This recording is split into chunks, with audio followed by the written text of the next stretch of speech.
السلام عليكم ورحمة الله وبركاته. قال رسول الله صلى الله عليه وسلم وعمر حبيبي وهو ينطق على لساني. ওমর আমার বন্ধু, সে কথা বলবে আমার ভাষায়। সম্মানিত ভিউয়ার্স যারা দেখছেন, এই মুহূর্তে আমি মদিনাতুল মুনাওয়ারা মসজিদ আন-নববীর যে কোবা রোডের যে গেট আছে, কোবা রোড মসজিদ কোবা রোডের যে গেট, সেই গেট দিয়ে কদ্দুর সামনে আসলেই হাতের বাম পাশে একটা ছোট্ট মসজিদের সামনে দাঁড়িয়ে আছি। এই মসজিদটি হচ্ছে মসজিদে ওমর।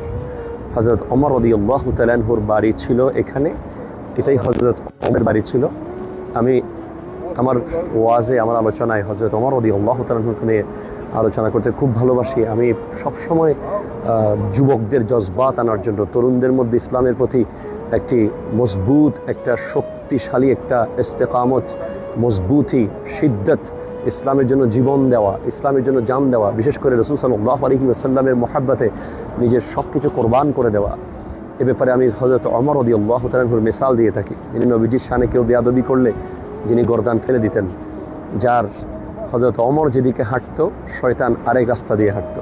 হযরত ওমর ওই জাত যিনি, যার কারণে, যার ওসিলায় এক শরাবির মদের বোতল দুধের বোতল হয়ে গিয়েছিল। হযরত ওমর তিনি যিনি সারা রাত তার সমস্ত খেলাফতের এলাকায় ঘুরতেন, কার ঘরে রান্না হয়নি খবর নিতেন। হযরত ওমর তিনি যিনি রাজ্যের, রাষ্ট্রের এক ফোঁটা তেল ব্যক্তিগত কাজে জ্বালিয়ে, বাতি জ্বালিয়ে খরচ করেননি চেরাগের তেল।